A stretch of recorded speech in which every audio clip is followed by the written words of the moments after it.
De volta para uma conversa de peso, hoje recebendo o diretor da Bodcor, o Luciano Ongarato, diretor, proprietário, coordenador da Bodcor, especialista em treinamento funcional e LPO. Dentro do treinamento funcional, Luciano, a gente estava conversando um pouco no primeiro bloco sobre esse trabalho especial que tu realiza com alguns perfis específicos, né? Tu és um especialista, por exemplo, no trato de um diabético. Que tipo de exercício tu realiza com diabético? Que tipo de tratamento é necessário? Como faz para melhorar a condição de vida deste paciente clínico, né, de algum médico que esteja tratando ele? Fato número 1, a gente tem que ter em mente, né, que tipo de diabético ele é, né, se ele é insulino dependente ou não. Tá? Com base nisso, a gente busca determinar uma rotina que também tem a ver com o tipo de ingesta de carboidrato que ele faz pré-treino. Tá? Fato número 2, é fazer com que o músculo dele, digamos assim, aumente a permeabilidade de entrada de glicose. Se eu tirar a glicose do sangue e levar esse açúcar que está no sangue para o músculo de forma mais eficiente, eu vou estar baixando a glicemia dele. Então, isso é um exercício que pode promover, pode ajudar a promover? Pode, com certeza. Isso aí está descrito na literatura. Tá? Então, existe um protocolo para te atender esses diabéticos, né? Que é uma rotina exatamente de um treino que mistura exercícios aeróbios e de força. Fazendo força, eu aumento... mas então musculação, vamos voltar lá para a musculação. A musculação, especificamente, ela pode se tornar eficiente para o diabético? Vai se tornar eficiente. Porque a produção de força através de exercícios funcionais ou da musculação vai aumentar a permeabilidade da membrana muscular para a entrada de glicose. Então eu vou baixar o índice glicêmico dele. Então isso aí vai promover uma melhora clínica, né, desse paciente, né, ou desse aluno com diabetes. Mas aí tu falaste da ingestão, do nível de ingestão de carboidratos anterior. Porque isso é o aconselhável para quem vai fazer uma atividade dessas. Exatamente. Mas no caso dele, ele tem que evitar muito o consumo exatamente do carboidrato, né? Exatamente. Exemplo, eu tenho uma aluna que se chama Nicole e que ela usa uma bombinha de insulina. A bombinha fica ligada ali. Ou seja, é um paciente em estado grave, crônico. Estado crônico, tá? Ela fica com uma bombinha de insulina ligada durante todo o treino, entendeu? Então, conforme os níveis de glicose dela variam, ela recebe menos insulina. Então, se eu verificar a quantidade de glicose que tem pré-treino, tá? Eu consigo otimizar o treino que ela vai fazer. Mas isso faz com que ela também fique com uma balinha, né, do lado. Se baixar demais, porque a gente consegue isso através desse sistema, né, de formas de treinamento, de fazer com que a glicose seja reduzida durante uma sessão de treinamento. Às vezes a gente reduz tanto, né, e por se tornar eficiente, porque muita gente tem que se dar conta do porquê que se chama treinamento físico, porque é uma habilidade a ser treinada, tem que se tornar rotina, entendeu? Então, o músculo e o corpo identificam esses estímulos, a ponto de que essas absorções de glicose e permeabilidade se tornam muito mais eficientes com o passar dos treinos. Então, a tendência é de que a glicose baixe de forma cada vez mais rápida.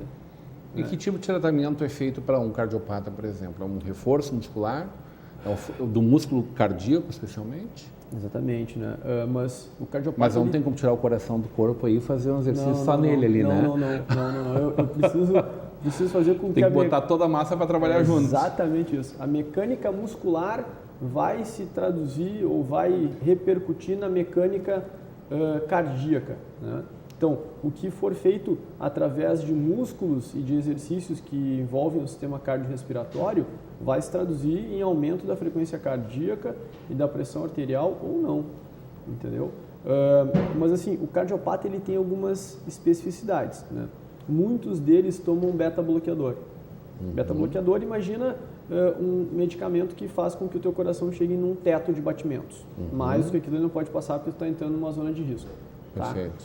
Então, imagina que se eu não consigo rastrear isso e ter isso muito claro para mim através de monitorar um aluno com um monitor cardíaco, né, que é uma cinta que vai informar para o meu relógio quantos batimentos cardíacos ele está tendo em tempo real durante o exercício, imagina que se ele tem um teto e eu continuo acelerando, a sensação de esforço dele pode ultrapassar e muito o teto que é colocado. E isso também pode se tornar um problema. Então a gente tem que ter, brinco que a gente está na frente de uma mesa de som, né, cheio daqueles botões, tu tem que ir cuidando cada um deles, porque se tu errar, tu pode piorar a situação, né? Então, o cardiopata ele precisa ser extremamente rastreado para ver quais medicamentos ele já utiliza. Ele precisa ser monitorado durante todo o treinamento, assim como a gestante também tem que ser monitorada durante todo o treinamento, para que a gente consiga modular, entendeu? Dentro de limiares cardíacos. Isso é um cálculo. Exemplo, existe um cálculo muito simples que é 220 menos a idade. 220 menos a idade é o teu limite máximo de frequência cardíaca. Se tu estiveres se exercitando acima desse 220 menos a tua idade, tu está assim entrando numa zona de risco. Que pode ser te levar ao infarto no momento seguinte. Pode sim. Tu falou em cuidar de gente, né? Como é que é essa vontade, como é que tu tem te desenvolvido como alguém cuidando dos cadeirantes? Porque a gente sabe que não é poderia ser, mas não é com vias, por exemplo, ao esporte olímpico. Tu está falando especialmente de fazer com que eles tenham uma vida mais feliz dentro da condição. Isso aí. Em 2009, quando eu fiz a minha especialização em treinamento funcional, quem ministrou o curso, que até hoje é uma grande referência para mim, que é o Arthur Hashimoto, ele já tinha um link em treinar cadeirantes. E aquilo despertou em mim uma vontade, né, de ajudar esse público que muitas vezes as academias não são nem adaptadas para receber esse público. Não tem como acessar uma cadeira de rodas. Exatamente. E quando eu idealizei a Bodycore, desde os primeiros momentos eu sabia que eu queria receber esse público lá. Então ela é completamente adaptada para receber qualquer tipo de cadeira, elétrica, motorizada, manual, não importa, tá? Por quê? Esse público, muitas vezes, ele gosta de se exercitar, porque quando ele consegue ver que o exercício reproduz nele melhorias que se achava que ele não conseguiria fazer, ele se torna muito dedicado, é um público muito dedicado, tá? Quando tu consegue, através do exercício e do treinamento funcional, fazer com que o cadeirante simplesmente se desloque da cadeira,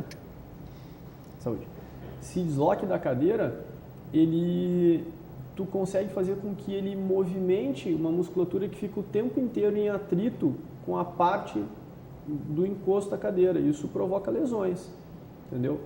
E se o treinamento funcional como origem, né? Porque todo treinamento funcional tem um link com a palavra core. Core em inglês, centro. O centro de equilíbrio do nosso corpo é o nosso abdômen. Quem nos equilibra muscularmente é muito o nosso abdômen. Então, tu fazer com que esse cadeirante consiga se estabilizar, depende da altura da lesão, logicamente. Mas eu atendo tetraplégico. Isso, tem níveis de lesão. Graduação de paraplegia, por exemplo, né? Tu está falando que tu atende tetraplégico. Tetraplégico e que treina. Que tipo de desenvolvimento é possível fazer com o tetraplégico? Com o tetra eu utilizo muito elásticos, né? Elásticos específicos para fazer com que ele faça tração de tronco. Muitas vezes o tetra não tem um movimento de grampo, né? De pinça, de conseguir segurar um copo. Eu recordo de um atleta olímpico tu vai me ajudar agora, que feio não lembrar o nome dele, um querido, de Três Coroas. daqui de Três Coroas. Ele é atleta olímpico brasileiro, ganhou. De canoagem, né? Não, ele é de... Puxa vida, vamos recuperar esse nome aqui para a gente trazer ele. Um querido, maravilhoso, e ele fecha a garrafinha, mas ele não consegue dar o aperto, mas ele fecha e toma. E ele foi campeão de natação, foi campeão mundial de natação, e agora está se preparando para o ciclismo, e é tetraplégico. O tetra, por exemplo, ele tem uma lesão alta, né? Uma lesão perto de base de crânio. Exatamente. Então eles não conseguem exatamente isso. O movimento de pinça que a gente chama, não conseguem segurar um copo, mas movimentar o tronco eles conseguem. É isso. Ele dirige. O cara que aprendeu a dirigir contra o Detran, né? Contra as liberações, aprendeu a dirigir e foi fazer a prova lá. Né? Como? Gabriel Feiten. Obrigado, Jorge, por me salvar aqui. Um querido Gabriel Feiten. Nossa, é um querido. Então, quando tu consegue fazer com que ele produza força no core, né? Perfeito. No abdômen dele, ele consegue ficar cada vez mais estável. Tá? O primeiro cadeirante que eu atendi em 2009 chegou a ser campeão brasileiro de skate. Olha só. Que é o Rodrigo Carazai. Atleta paraplégico? Não, ele não era, mas tipo, antes de ele ser paraplégico, tetraplégico, ele foi campeão brasileiro de skate. Ok. Infelizmente, por um acidente, né, se tornou tetraplégico. E as conquistas, né, que nós tivemos de conseguir ver o Rodrigo fazendo a transferência da cadeira. O que é a transferência? Quando um cadeirante, através de uma pranchinha que eles utilizam, consegue se transferir da cadeira para o banco do carro. Incrível, isso chama transferência. Um tetra que passou a fazer transferência. É impensado isso até pouco tempo atrás.